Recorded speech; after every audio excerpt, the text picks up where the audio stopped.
Just as a child, always knew I had something.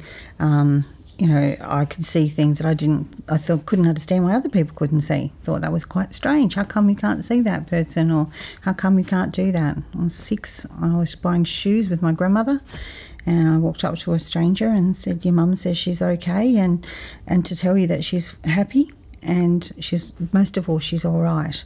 And the lady burst into tears. Of course, my grandmother said, "What did you do?" And I said, "I don't know." And the lady said to my grandmother that her mother had passed away 3 days before, and that all she asked was, "Is she okay? Is she okay? I hope Mum's okay." And I confirmed that for her. I said a lot of rosaries as a child because it wasn't really considered the right thing to do, but it was just there. So how old were you? 6. So that's the earliest one that the family remember, but I always had friends that I could see that nobody else could see. So just the way things are for some of us. When you say you had friends that others couldn't see, does that mean physically seeing them? Yeah, I could see them, and they'd sit and they'd chat and just pass this on to that one. Sometimes as a child you innocently did that and got yourself in trouble, but it's just the way things are. It was just something I could do, and I couldn't understand why not. I sang at funerals as a small child, and I often used to tell people what the people in the closed coffin were wearing. Something I couldn't possibly have known, which sort of scared a few people. But it was just the way, I just couldn't understand why they couldn't see it. It was so clear to me. What about family and friends? Did they encourage you? Not particularly. I didn't come from that kind of background. The Irish Catholic background didn't encourage that kind of behaviour. But I couldn't avoid it. It just was always there for me. So I've tried to encourage my children differently and let them be accepted for what they know and see. But it wasn't the done thing when I grew up. So when did you start to take charge yourself? I think around my 20s I really couldn't avoid it much longer. So I decided to search out and find ways that I could use it. Became very interested and started my education in that area and how best to hone those skills. Like everything else, it's a skill and you need to know how to use it to the best advantage. I always try to use it with integrity and with the best interest of whoever I'm reading for. And I just think that's the only way to approach this, is from that point of view. You're in your 20s. Did you do readings then? Mostly for friends and family at that point, and people I came in contact with. One friend says to another friend, "You've got to talk to her, she's a freak." And I'd explain things that I couldn't know, and it went from there. And then I realised that, as time went on, that this is something I had to do, and pursued that. When you were in your 20s, did you use tarot cards or other tools? I started to explore with the tarots, but mostly it was just bubbling out, and I was excited, so I was happy to share what was coming out. The medium thing for me was the first thing that started, and the other things were part of things that I collected along the way. Numerology and tarot and all the other things I use are now just part of that whole. Did you go to spiritualist churches or anything like that? I didn't go to the spiritualist churches till much later because I didn't know they existed. When you come from an Irish Catholic background, that's not something people talk about, which is really sad. And I wished I'd found them younger, because it would have been great to have had like-minded people that I could share all of that with, because I was so excited about it all. So I come to that much later in life. Come to that closer to my 40s. Are you able to make a living out of being a psychic? Absolutely. That's my full-time job, full-time profession. Do you have friends who are psychics? I do now, I'm very proud to say that I have some pretty amazing friends that I admire and respect as psychics. So there are some really good people out there. Chris, when you do a reading, what are you experiencing?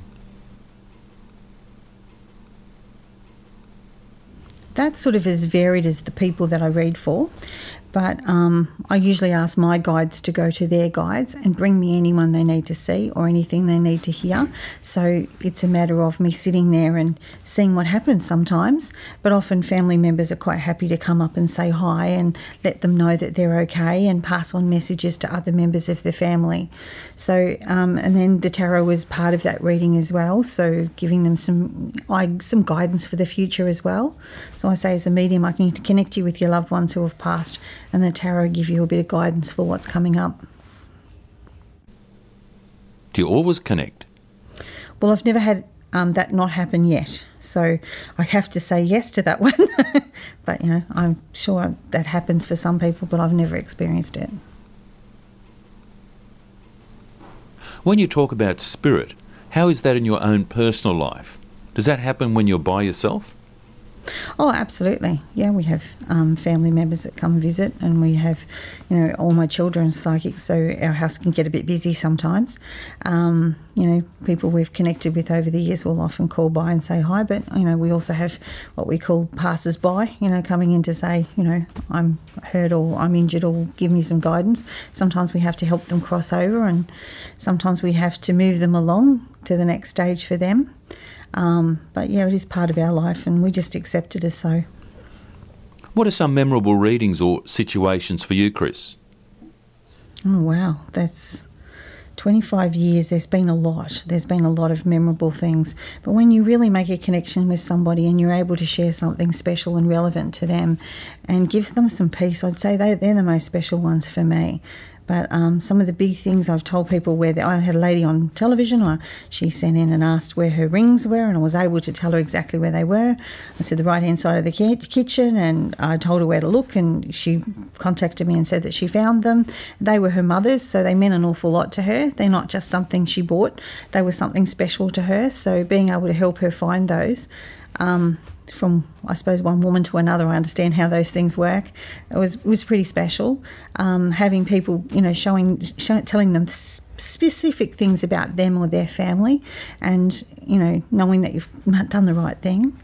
I had a funny lady. I was sort of describing a house, and we got down the hall, and I said, you know, we're going down to the hall to the bedroom. She said, stop. And I said, why? She said, I haven't made the beds. So we have those fun ones, but we also have the really special things where you know someone. I had a lady in Canberra who's, you know, had some pretty, you know, big losses in her life, and I was able to help her and let her know that those children that have passed on and were able to still be there for her, which was pretty remarkable for her. Do you get a lot of people who've had family who have passed on that come and see you? Oh, lots and lots. You know, husbands who have passed away and who've left children, and people who want to give you where to look for things, which is very funny. I had a lovely lady come to me, and they were clearing out her dad's house. Had only passed away 2 weeks before, and he kept saying, "Tell him to look in the roof. Tell him to open the paint tins. Tell him to look in the roof. They've got to look in the paint tins." And they did so after the reading, and found that he'd been collecting $2 coins for years, and these paint tins were full. So these great big, so there was quite a few $1,000s worth sitting in paint tins up in the roof that could have been just left behind or discarded as rubbish. So some of those sort of ones are kind of, well, wow, how could you have possibly known that that was there? I didn't, but he did. And he wanted to make sure that they went to the right people. So that's kind of nice. What about missing persons or police investigations? I have done a little bit of that. It's pretty traumatic stuff, though. It's difficult to working with all the emotions, especially when it's been, you know, someone who's deliberately hurt someone. That's pretty difficult stuff to go through. What suggestions do you have for someone who is thinking they might be psychic? First thing I teach in classes is meditation. You can't stress that strongly enough. It's great to connect with loved ones and angels and all the other things that we connect with, but we need to connect with ourselves first. It starts here. That's where your responsibility starts, and that's where you start. So knowing this vehicle that you've been given to travel in this time is the best place to start. And if you have loved ones who want to connect with you, it is a safe and special place for that they can come and sit with you for a little while. Also, people's lives are so busy and so full of other stuff. It's really important that they slow that down so that they can have the experience and know it was actually an experience, not something that happened in passing. They're sure it happened then. So my advice is meditation is a great beginning. Do many people have a problem finding their spirit guide? That's another thing meditation can do. You can go through guided meditations. There are a number of them out there that can ask you to create a space where you can comfortably invite your spirit guides in. You can, if you're a little nervous or cautious, you could go ask them one at a time. Some people ask for everybody to turn up all at once, but it's a personal thing. But it is a place that you can connect with your spirit guides quite nicely. Sometimes it's there can be connections with loved ones, but often they're people we haven't really known in this life, but it's kind of something you have they don't feel like strangers, so it's a pretty special thing to do. Do you get more psychic work or more psychic medium work? More psychic medium, I think, just because it's the thing that I love to do and it's the thing I feel comfortable doing, so that like I said, I can connect them with their loved ones, but I can also give them a bit of guidance so I think if we combine all the tools I have, getting to know somebody and feeling all those special things that are uniquely theirs by using all those tools is the best way to help them. Do you have any recommendations on choosing a psychic? I think always go where your heart draws you. I think deep down we actually know what's good for us and what's not, but we forget. Okay, so if you're in an area where there is more than one, go around and look at everybody and read a little bit and see how you feel. If you're not connected, you don't feel drawn to them, don't go. Just don't go. If you do, that's the person for you. Because we're all different, and what suits me and what works for me isn't necessarily what's going to work for somebody else. Words of wisdom to pass on. Always be true to you. And I think we've got all the wisdom we need all stacked up inside, and the most important thing is you trust it. Learn to trust you and you'll go places that you couldn't imagine. Believe. Thanks, Chris. No worries.